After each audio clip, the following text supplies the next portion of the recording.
Hello and welcome back to TinySprite Scripts. In today's episode, we're going to walk through setting up your FiveM server step by step. If you followed episode 1, you should already have your folders organized and ready to go. Now it's time to bring a server to life. The first thing you'll need to do is head over to fivem.net/artifacts. This is where you'll get your server's artifacts, basically the version files that power your server. You'll see a button that says last recommended, but for some reason, FiveM hasn't fixed that yet, so ignore it. Instead, we're going to go to this one here at the top, and we're just going to click on that. The latest download doesn't always mean it's stable though. I highly recommend testing new versions on a dev server before updating to your production server. We'll cover how to update your production server safely in a future episode. Once it's downloaded, unzip the file and move it to your server folder that we set up in the previous episode.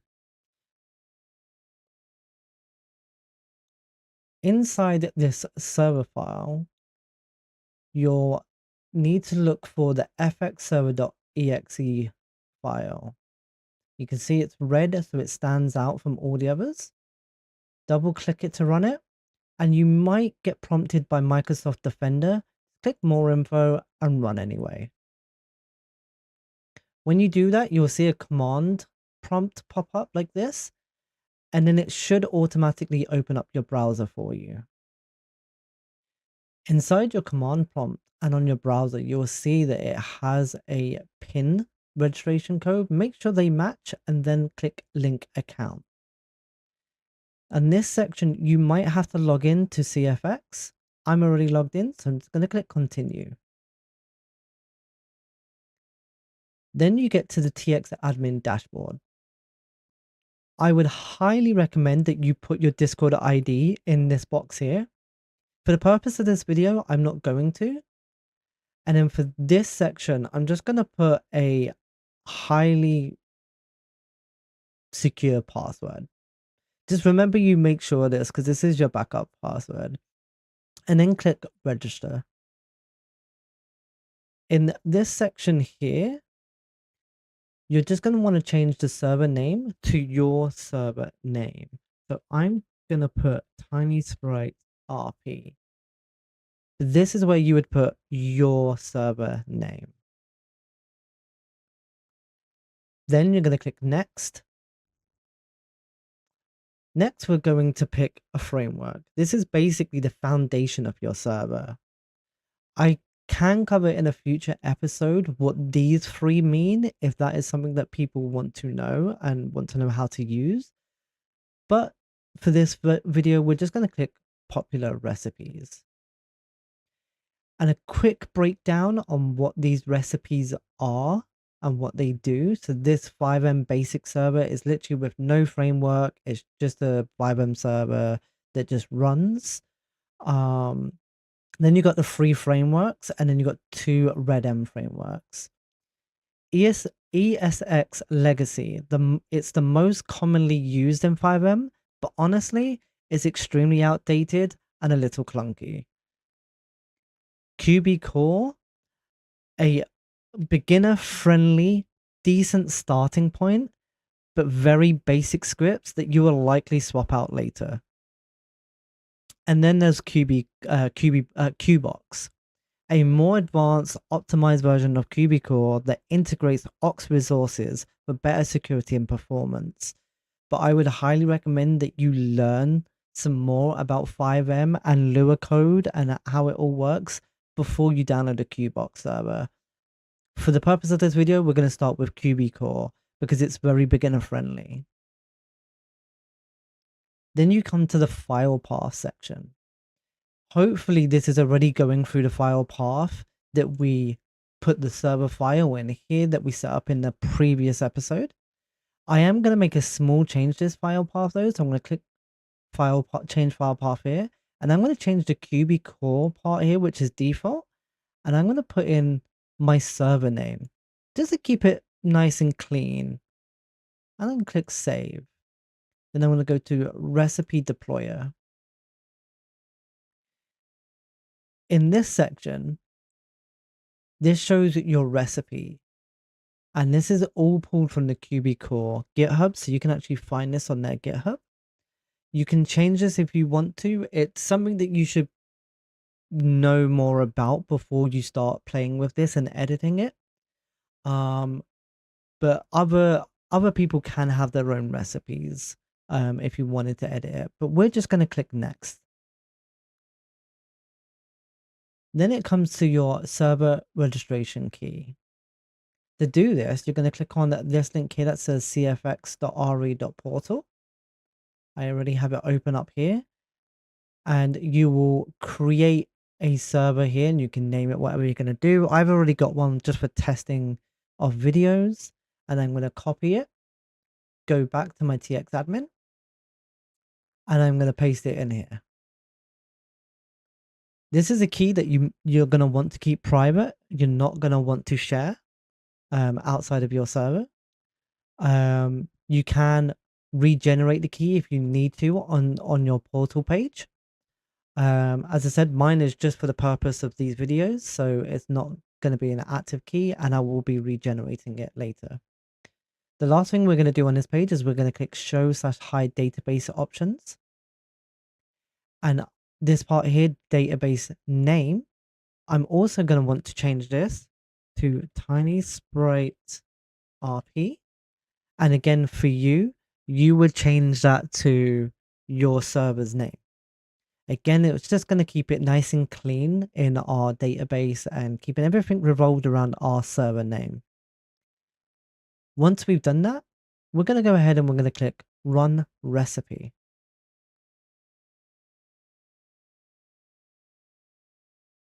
This can take a little while, so do be patient.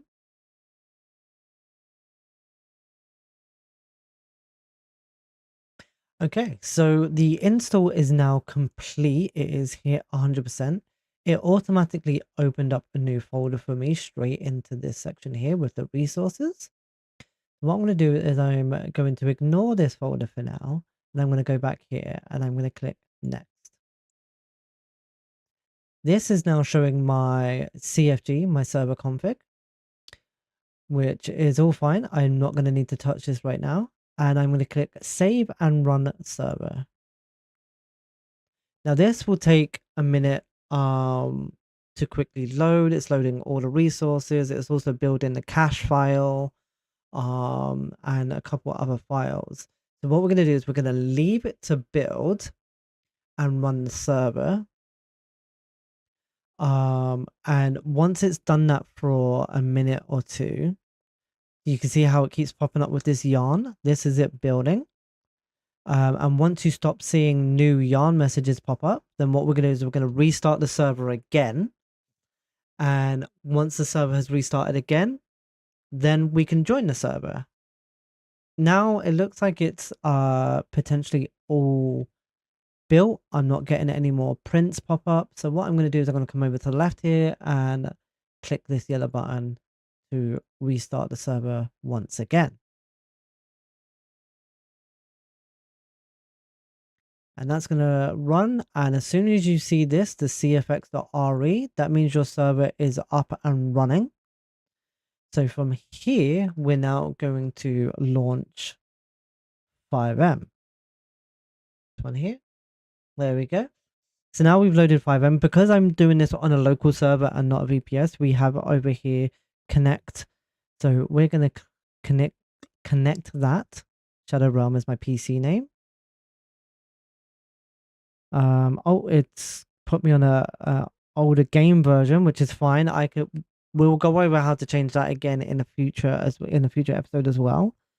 So you have your artifact version, and then you also have your game version. So the game version is like the DLCs and stuff like that off GTA. So here we are, we're loading now. This is the base QB Core loading screen.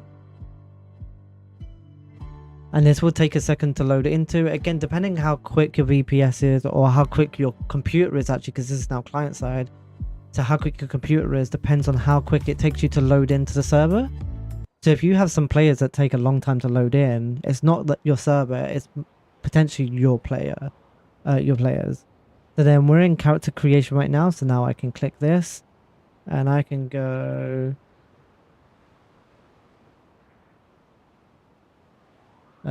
sure. And then I'm not gonna bother playing with that. I click create. I'll go to the top one.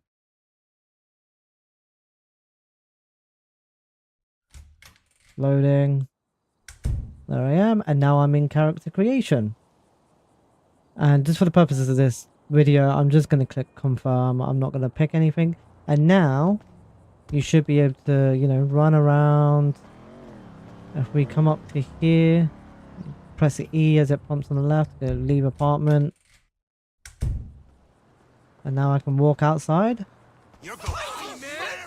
I can hit people, I can run around. And then something that we'll cover again in a later episode, but I'm gonna just shove it in here right now, is commands. So that you should be an admin as of now. So no one else should be able to do this other than yourself. But you can do now car, and then let's say I always go with the Sultan RS.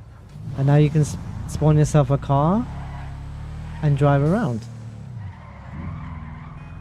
Or you can do admin, and then you can no clip around it if you need to. And that's your FiveM server built. And you are good to go. So this part is added post recording because I forgot to add this part in.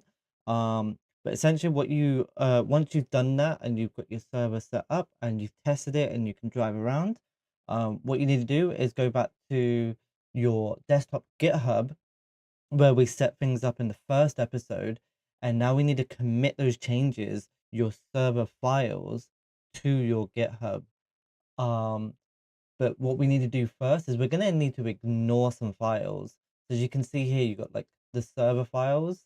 Now you don't want to push this to GitHub because these will change when you update the artifacts and stuff like that, and you just don't need to push those to the server. So what you can do is you can right click, say this file, and you're gonna ignore it. So for example, this part here, it says we're gonna ignore the folder, so we're gonna do slash file, and this should, there you go, take a second and it will update. And now it creates a .git ignore file where we now have the slash server. So what we're gonna do is so you can, up here where it says your repository name, you can right click it and you can go open in Visual Studio. And you'll see your git ignore here. And what we're going to do is we're going to put in a couple things. So you've got your slash server, you're going to put in slash cache as well, because as your server runs, it builds a cache file.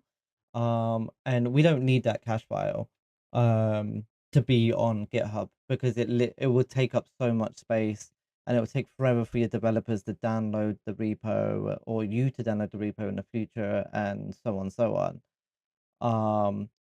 We're also going to add in artifacts files and database files, and then the last two, there will be more you will add over time potentially. The last thing I'm going to add in here is polyzone created zones. This is from the polyzone script where you might need to make zones, which we'll get into in a later episode. And then node modules, this is for if you're doing like JavaScript and HTML and CSS stuff with Svelte or Vue. So you don't need to push that to GitHub. And then we're just gonna save that. And then when we come back to the GitHub, if there any of those files are in here, it will cut that down. And then we've got a lot of files in here.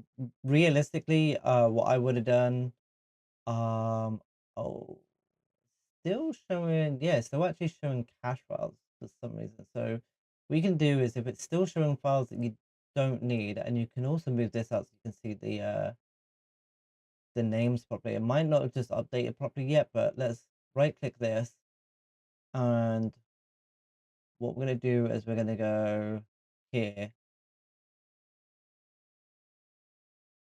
do that, and there you go. Yeah, that's cut it down. That's got rid of those ones. So now it's added into there like that with the cache.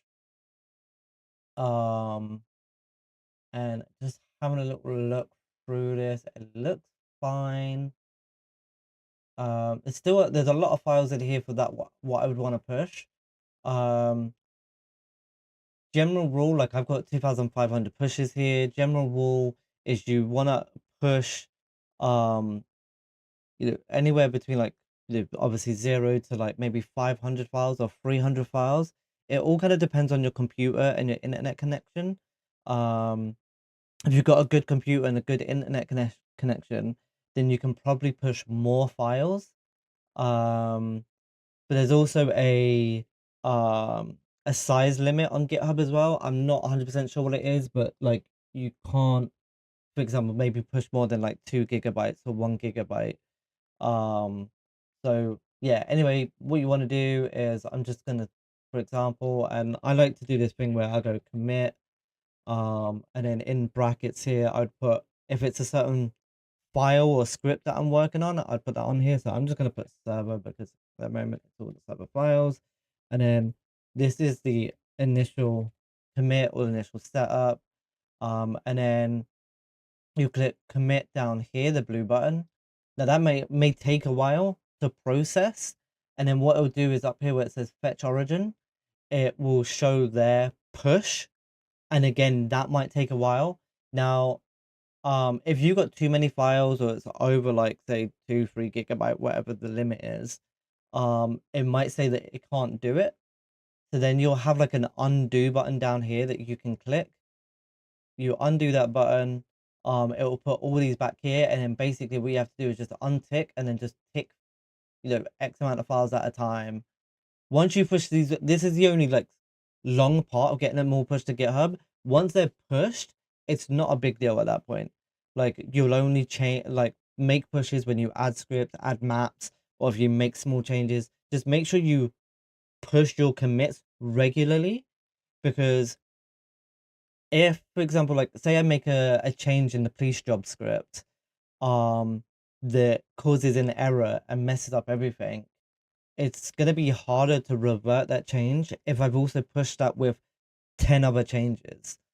So if I push all of those 10 changes individually rather than all together, then I can find the issue and revert just that one change. But if I push them all as one commit, then I'm reverting all 10 changes, which is going to be more annoying. So that's what you want to make sure of. So from there, guys, I'm going to leave this episode because it's getting quite long as it is. Thank you guys for watching. I hope you're enjoying it. Please let me know in the description below what you would like to see us make a video on what to do, how to do things within FiveM.